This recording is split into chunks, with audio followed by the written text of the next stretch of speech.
Dice la palabra de Dios, Filipenses capítulo 1, versículo 27. Solamente compórtense de una manera digna del Evangelio de Cristo. Ahí está el énfasis, ¿no? Comportarse. Así que podemos subrayar esto. Comportarse. De modo que ya sea que vaya a verlos o que permanezca ausente, pueda oír que ustedes están firmes en un mismo espíritu, luchando unánimes, esta es la segunda palabra importante, por la fe del Evangelio. De ninguna manera estén atemorizados por sus adversarios, lo cual es señal de perdición para ellos, pero de salvación para ustedes. Esto de Dios.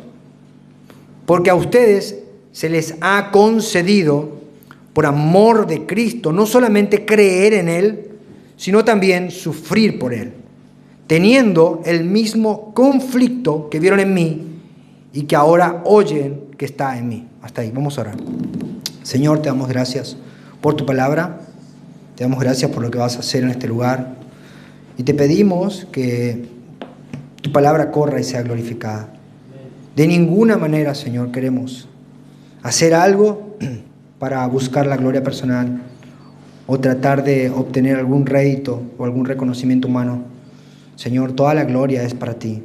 Obra en nuestros corazones, transforma nuestras vidas, haz lo que tengas que hacer. Señor, que no quede solamente lo que vamos a hablar hoy en una acumulación de información, sino que podamos glorificarte, exaltarte, engrandecerte.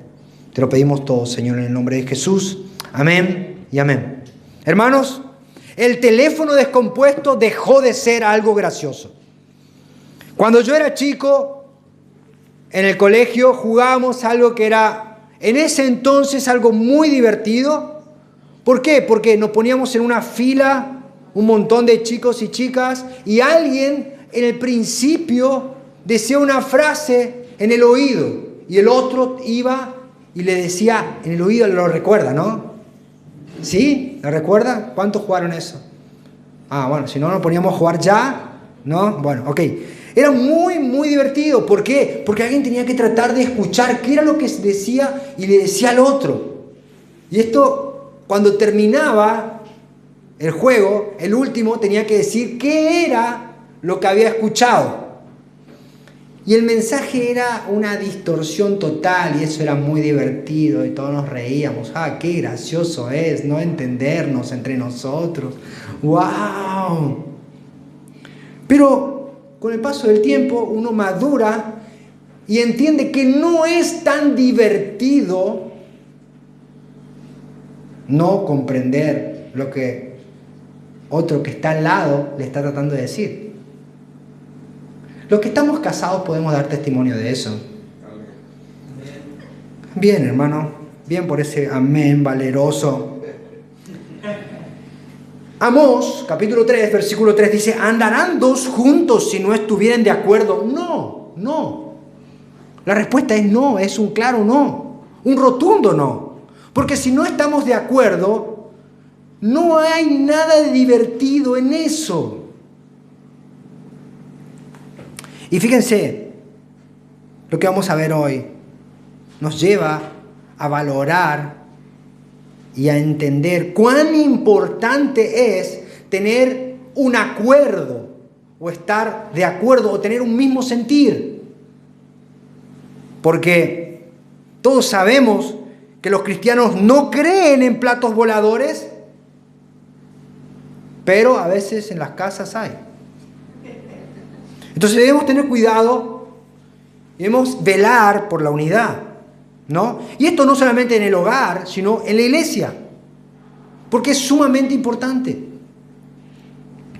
Pablo, en los textos que acabamos de leer, separa el párrafo de lo que está diciendo y da como relevancia y trascendencia a un mandamiento que él da. Dice, compórtense como ciudadanos del reino de Dios Y Pablo da las características de cómo es un ciudadano o cómo se comporta un ciudadano del reino de Dios. Un ciudadano del reino de Dios es una persona firme, es una persona que está luchando por la unidad y en unidad. Un ciudadano del reino de los cielos no se atemoriza por la dificultad que le toca atravesar, sino que entiende que la adversidad es una señal clara de que Dios lo salvó.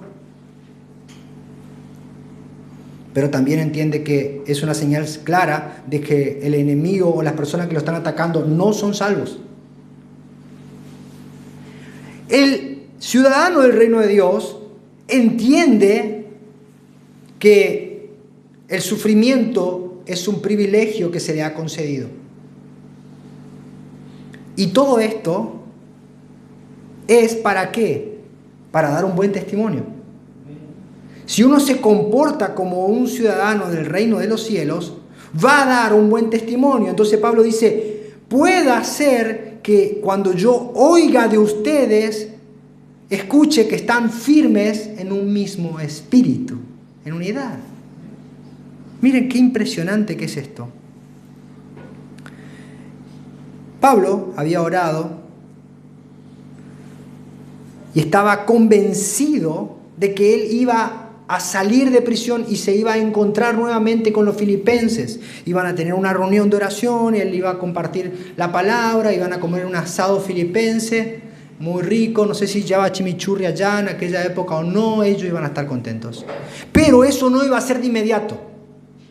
Pablo no iba a encontrarse con ellos en el tiempo inmediato, sino que cuando él salía de prisión, de que él salga de prisión hasta que se encuentre con ellos, iba a haber un tiempo, o hasta que lo liberen.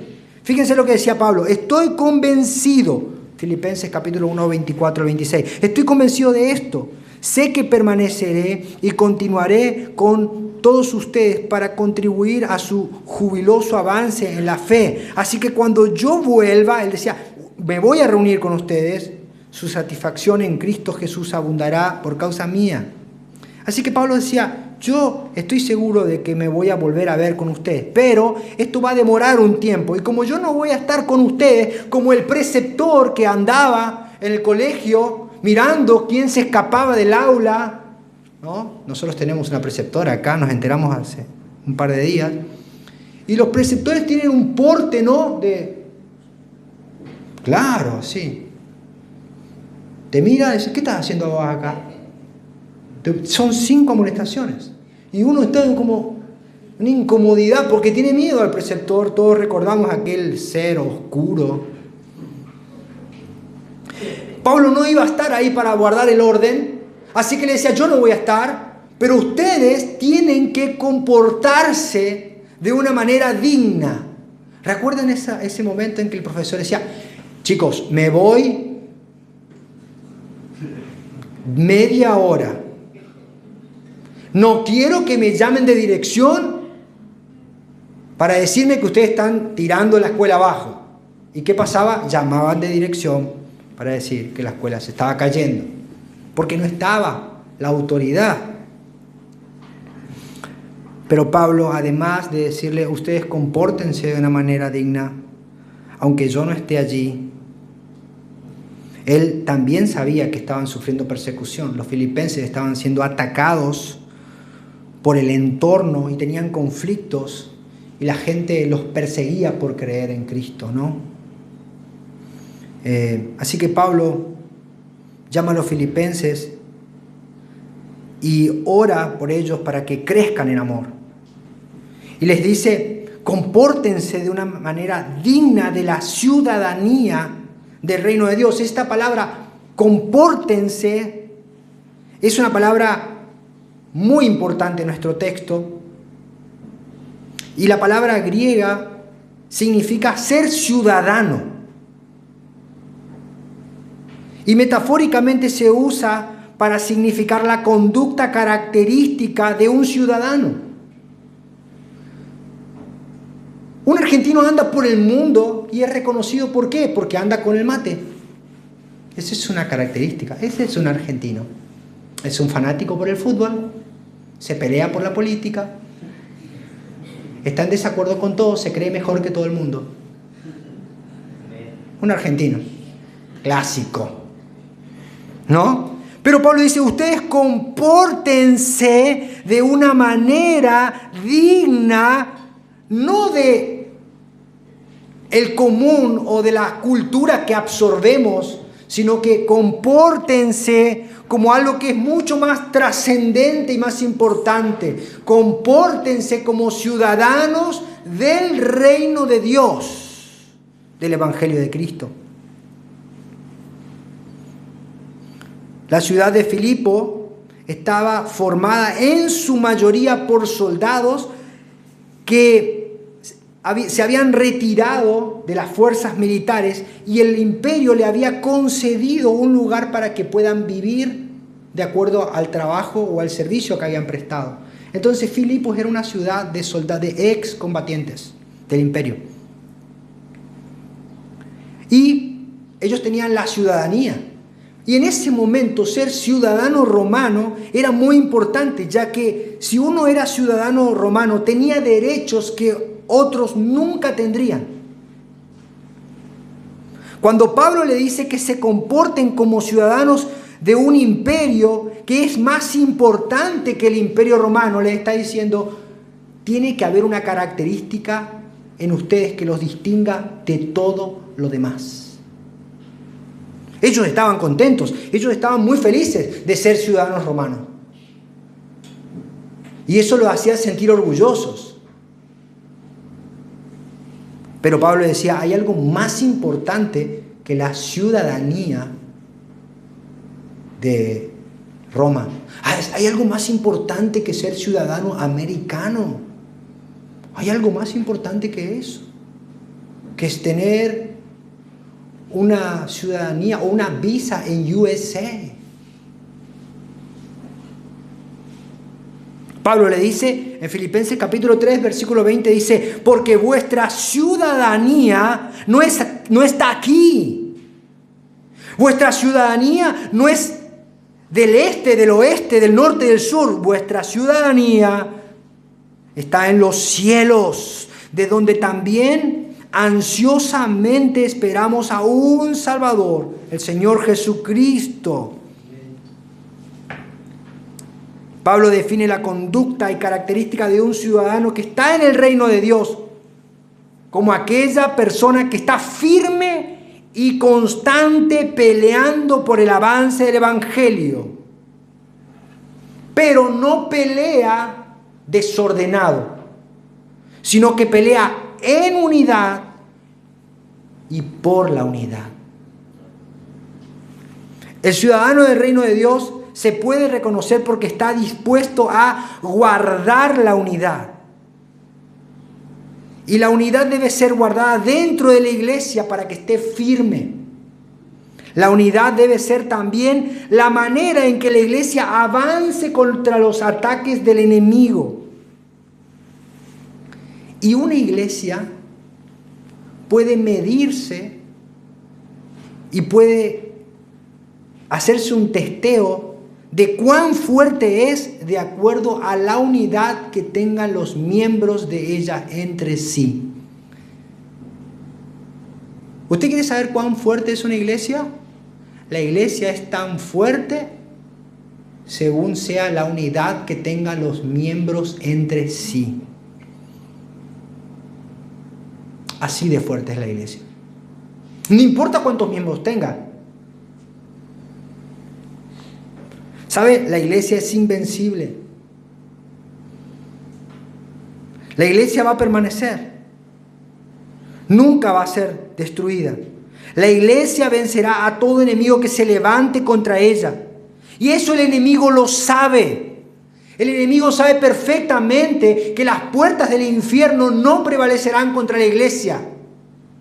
Es el infierno el que se esconde detrás de un paredón temiendo al avance de la iglesia. Eso es lo que dice el texto. Y Satanás y sus demonios conocen esto.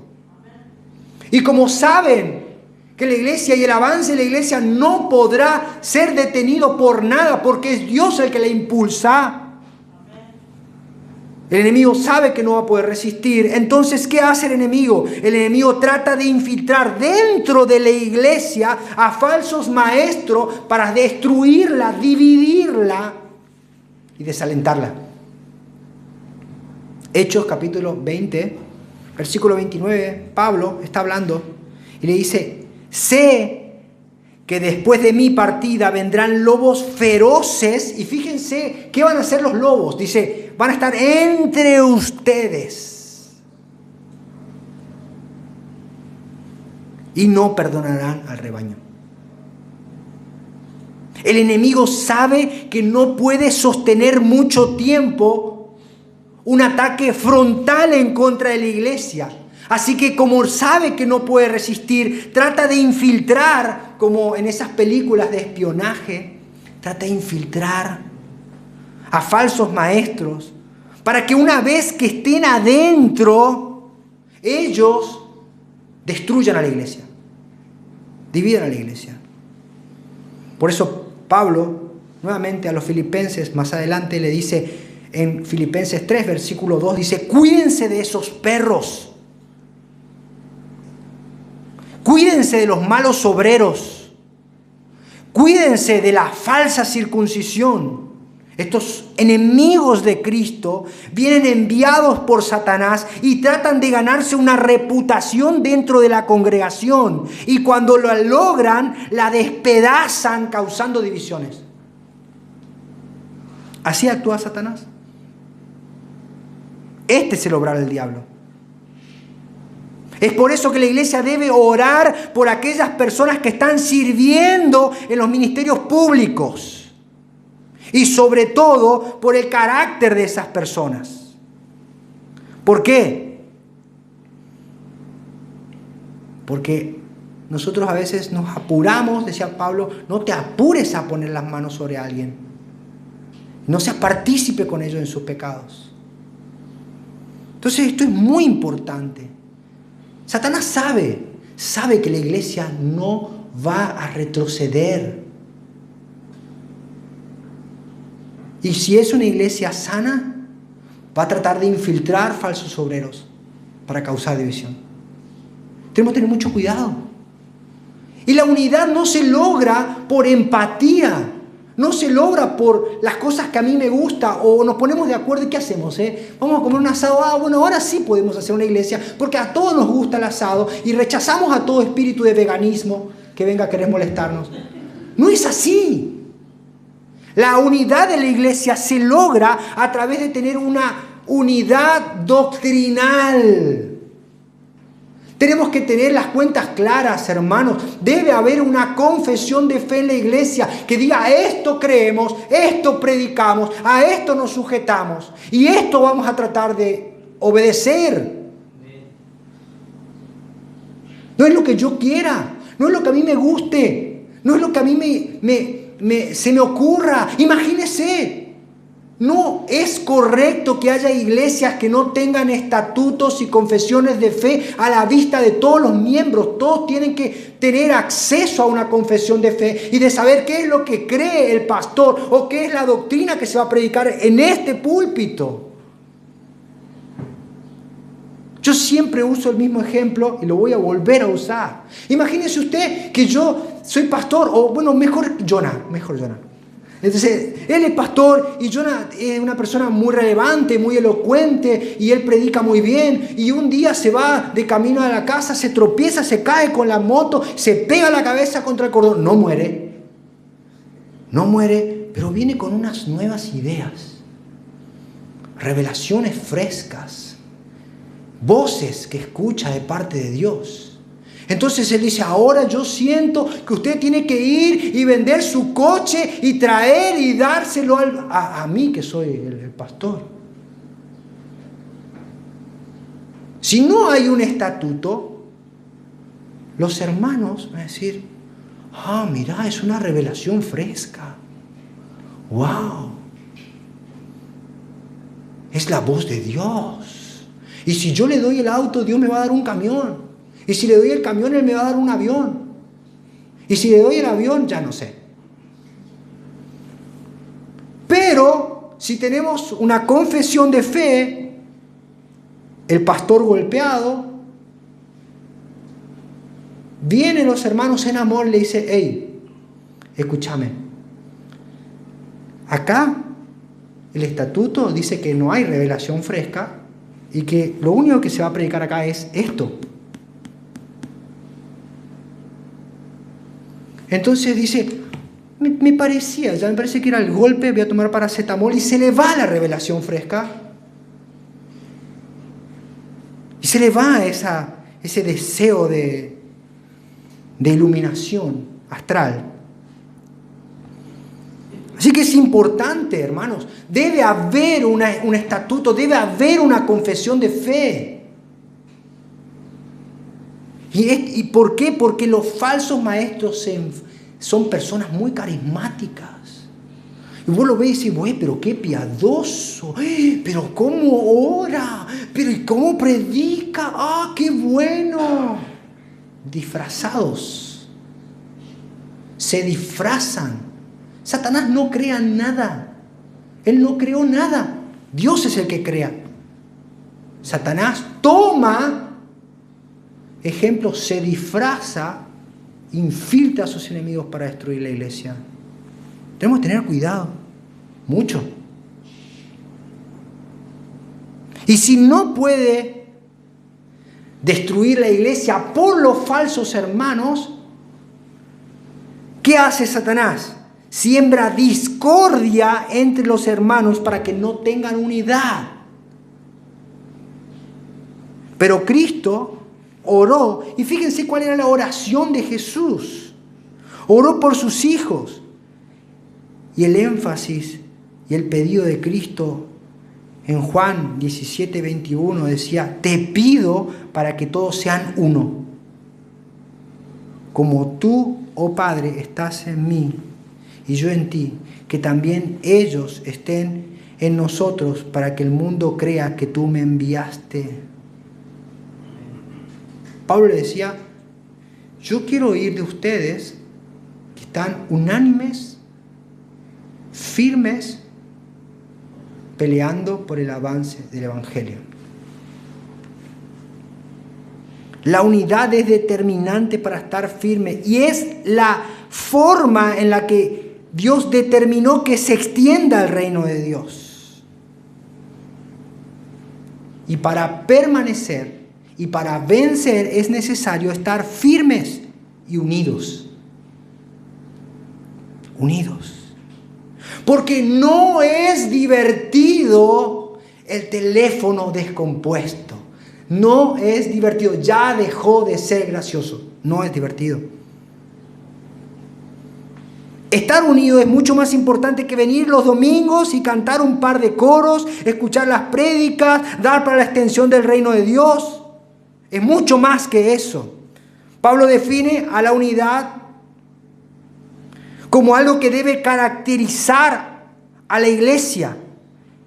Y usa una palabra muy importante que es unanimidad, un solo espíritu. La palabra en el griego dice es el aliento, el hálito de vida. Por ende, el alma de la persona. Así que cuando Pablo le dice, ustedes tienen que estar en unanimidad, le está diciendo que su vida, lo más importante, lo más central de la iglesia es la unidad. La iglesia debe estar en unidad si quiere permanecer firme y si quiere avanzar en contra del reino de las tinieblas. La iglesia debe estar en un mismo sentir, en un mismo espíritu, en una misma fe, en un mismo ánimo. Si realmente queremos ver qué tipo de iglesia somos, debemos mirar cuán unidos estamos. Cuando estamos dispuestos a pelear por la unidad y en unidad es que realmente estamos siendo una iglesia trascendente, relevante, importante. Eso es lo que hace que el mundo diga, estos son cristianos, estos son ciudadanos del reino de Dios. Siempre recuerdo que que una profesora del seminario contaba la historia de que en el Coliseo romano iban los cristianos para ser devorados por los leones, y cuando se hacía la fila todos estaban atemorizados, y un joven que estaba esperando en la cola lo último para morir, dice que pidió permiso al soldado. Dice, yo quiero ir primero. Y el soldado decía, ¿por qué? Yo quiero que el león me coma a mí primero, porque si me come a mí, tal vez se llena conmigo y no coma a mi hermano. Y esto era el sentir que tenían los cristianos. Estaban dispuestos a dar su vida por sus hermanos.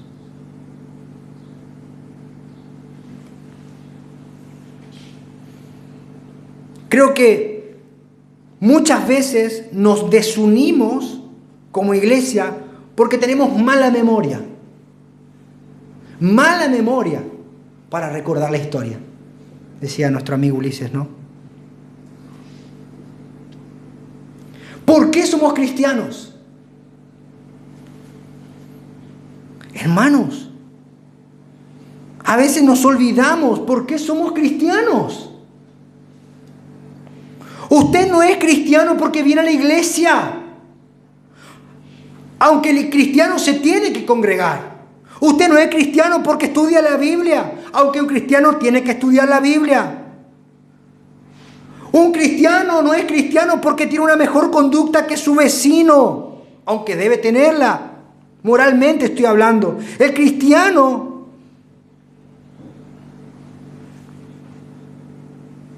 es cristiano por Jesús.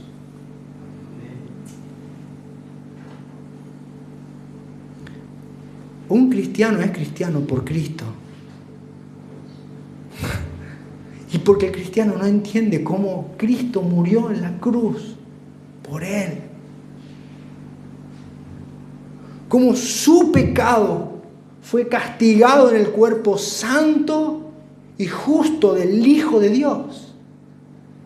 Y cómo la justicia eterna del Dios Santo, del unigénito Hijo de Dios, vino sobre mí. El cristiano no lo entiende. Y cuando el cristiano se olvida de por qué es cristiano, ahí es donde comienzan los problemas, comienzan los cuestionamientos. Y ahí es donde uno se siente en superioridad y dice, ¿cuánto le debo perdonar a mi hermano? ¿Cuánto, Señor? ¿7 veces? Allí es donde comienzan las divisiones. Y empieza la arrogancia. Y empieza ese criterio, dice, yo te seguiré, Señor, aunque todos estos te dejen.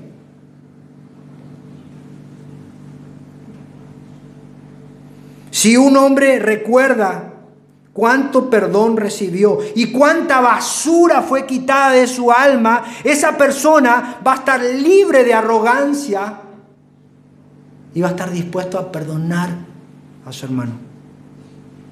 Y no va a estar buscando la paja en el ojo ajeno, sino que buscará amar a su hermano. ¿Sabe qué necesita el cristiano cada día? El cristiano cada día necesita a Cristo cada día. El cristiano necesita el Evangelio cada día. ¿Saben por qué? Porque nos olvidamos. Vos sos cristiano, yo soy cristiano, nosotros somos cristianos por Cristo, por gracia, porque Él decidió salvarnos, no por algún tipo de bien o conducta moral superior. Y esto debe llevarnos a comportarnos como ciudadanos del reino de Dios. Debemos cuidar la unidad. ¿Por qué? Porque la unidad no es algo que logramos nosotros. Yo no construyo la unidad. La unidad fue lograda por Cristo, por su sangre preciosa. Y nosotros debemos cuidar la unidad lograda por Cristo a costo de nuestro orgullo. Porque ¿sabe qué, hermano? No hay nada más difícil que aceptar que nos equivocamos y que pecamos. Y el cristiano mira las dificultades y entiende que si yo estoy siendo perseguido, estoy siendo atacado, esto es testimonio, es una señal de que fui salvo. Hermano, no hay nada que una más a la iglesia que la persecución externa. Y no hay nada más peligroso para la iglesia que la desunión interna.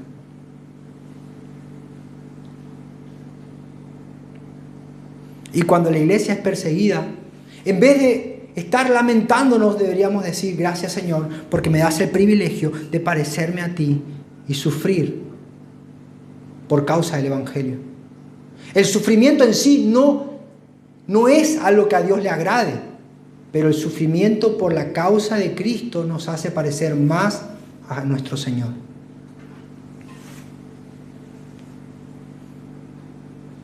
¿Qué vamos a hacer con todo esto? No existe una iglesia que esté libre de problemas y de conflictos.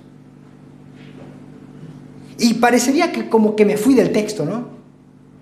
Pero mire esto, vamos a volver ahora. De hecho, esta iglesia de Éfeso es una iglesia que podríamos decir que era una iglesia ejemplo. Durante 10 años había permanecido firme y constante, acompañando en oraciones y sosteniendo el ministerio del apóstol Pablo. Pero el apóstol Pablo sabía qué pasaba dentro de la iglesia. Y aunque era una iglesia que hacía buenas obras, tenía buena doctrina, tenían problemas internos. Fíjense, Filipenses capítulo 4, versículo 2. Había 2 mujeres que se habían peleado entre ellas y eran muy relevantes en la congregación. Dice: ruego a Evodía y a Síntique que sean de un mismo sentir en el Señor. Ahora, mire esto. Es increíble que la situación de estas 2 mujeres eran muy relevantes y estaban peleándose. Y el problema, que estaba a 1200 kilómetros, llegó a oídos de Pablo en Roma. Y Pablo le tiene que rogar que se pongan de acuerdo. Cuando ellas estaban en la misma congregación. Es una locura, ¿no? Hermanos, es mejor arreglarse con el hermano cuando el conflicto es pequeño, antes que crezca y se esparza por todos lados. El Señor nos dijo lo siguiente: que si alguien tiene algo contra mí, debo ir primero yo directamente con el hermano y hablar cara a cara y decirle: ¿sabes qué? No me gustó que me cargaste con boca, no me gustó. Y que sea la última vez. Y él me va a decir: bueno, hermano, está bien. Yo sé que vos estás mal porque se fue Gallardo. ¿Ves? ¿Ves lo que digo? ¿Ves lo que digo? Pero no, realmente, fuera de bromas, si hay algo que nos ofendió, porque no hay nadie que no peque, todos pecamos, debemos ir con el hermano y mirarle a la cara y decir: che, te pido perdón, me equivoqué. Soy un pecador. Y si el hermano se endurece, ahí debo llamar a otro y decirle: voy con otro y le digo: te vuelvo a pedir perdón, me equivoqué.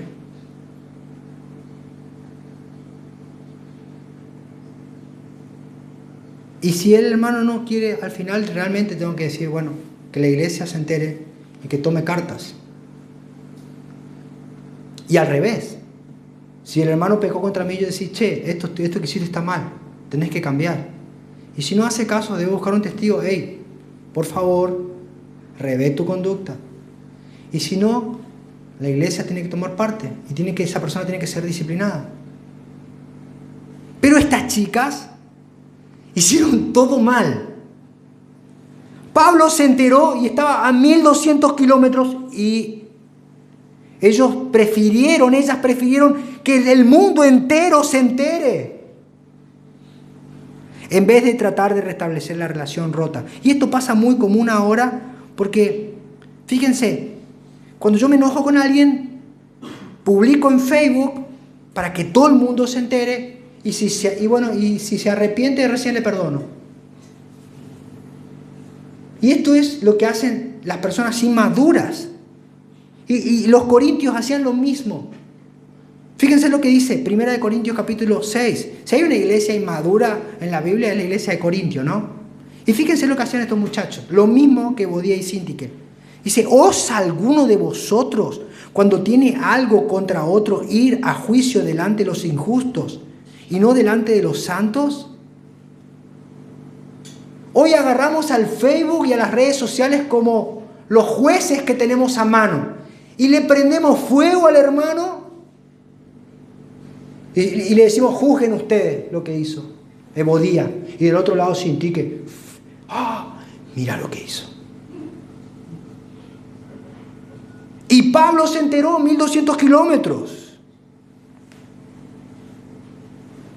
¿Y saben qué? Yo creo que esto es cobardía, falta de madurez y una sobrevaloración de uno mismo. Porque dice, ¿cómo me va a hacer esto a mí? ¿Y por qué no?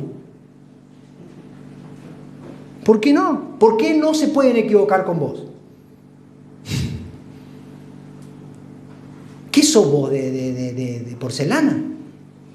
No.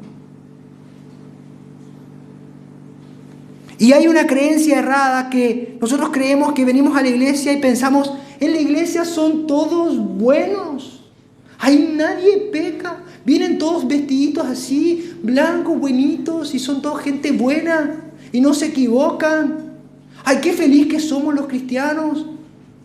¿Sabe? La Biblia nunca dice que dentro de la iglesia íbamos a ser inmaculados. En el cielo sí, pero aquí no. Y esto es un error. Las personas dentro de las iglesias son imperfectas y se equivocan y fallan, pero como están en la iglesia por Cristo y no por ellos dicen,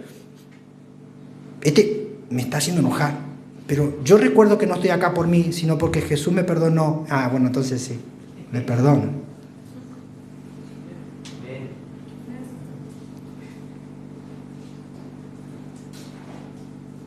Ahora Jesús nos dice que debemos permanecer en unidad. Y en la oración del Padre Nuestro dice, perdóname como le perdono a mi hermano. ¿Sabe qué es eso? Una sentencia. A nosotros nos encanta, lo vemos como romántico. Decimos, ay, qué lindo, Señor, perdóname. ¿Cómo nosotros perdonamos? Si el Señor nos perdonara a nosotros, como nosotros perdonamos.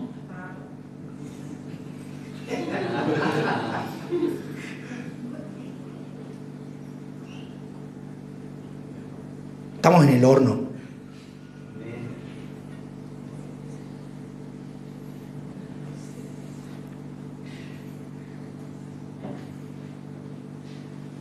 Compórtense. Comportate, hermano. Comportate. Una vez más, comportate.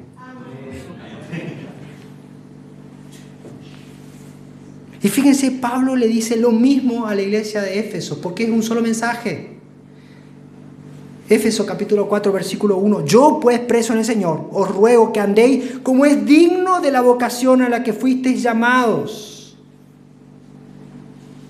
con toda humildad y mansedumbre, soportándoos. Esta palabra. con paciencia los unos a los otros, en amor, solícitos en guardar la unidad del Espíritu en el vínculo de la paz, un cuerpo, un espíritu, como fuiste también llamado en una misma esperanza de vuestra vocación, un Señor, una fe, un bautismo, un Dios y Padre de todos, el cual es sobre todos y por todos y en todos. Unidad, hermanos. Hermanos, unidad es lo más maravilloso que podemos reflejar. ¿Usted quiere reflejar a Dios? Dios es un Dios trino, pero que es uno. En la iglesia son muchos, pero que están en unidad. Esto debe ser algo que debe llevarnos de todo nuestro corazón a velar por la unidad. Y saben, quisiera terminar esta prédica recordándole de una manera práctica.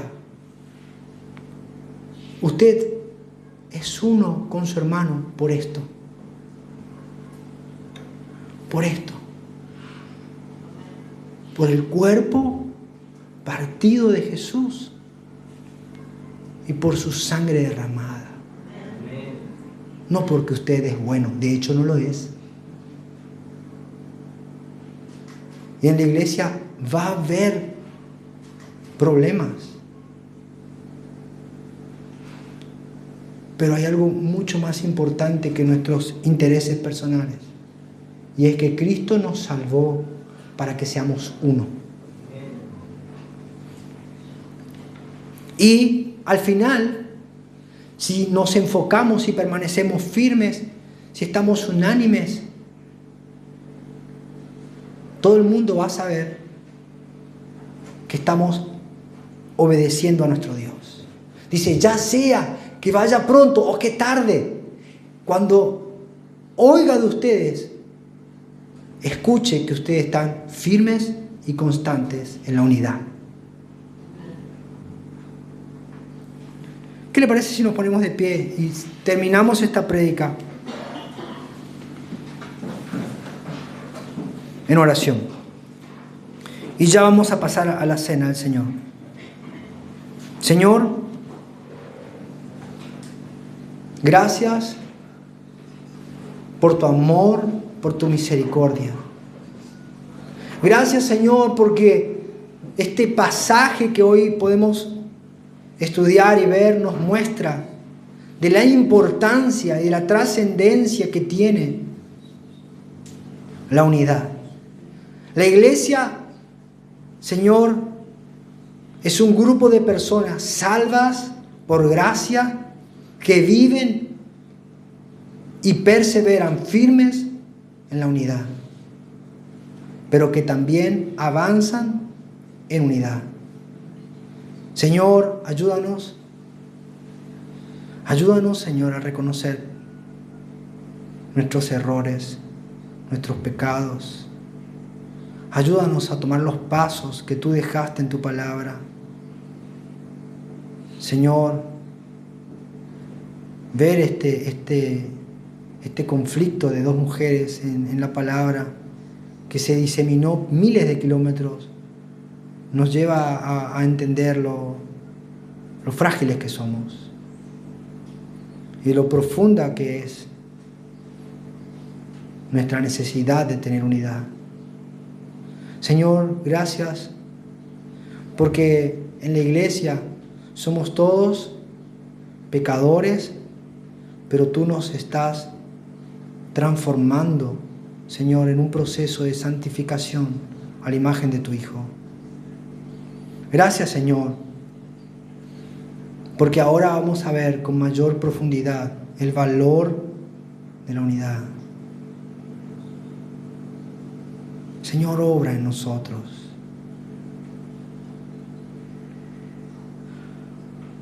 Ayúdanos a recordar que debemos perdonar en la manera que tú nos perdonaste.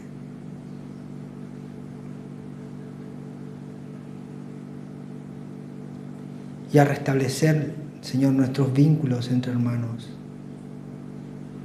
Señor, el mundo va a creer cuando vea, Señor, que estamos unidos y transmitiendo un mensaje de unidad.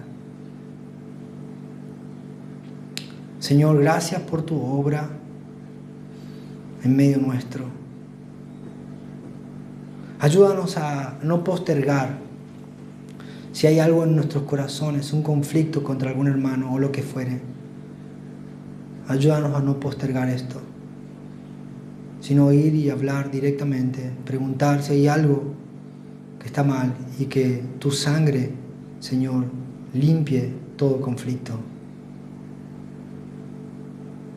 Ayúdanos a madurar, Señor, te lo pedimos. En el nombre de Jesús. Amén.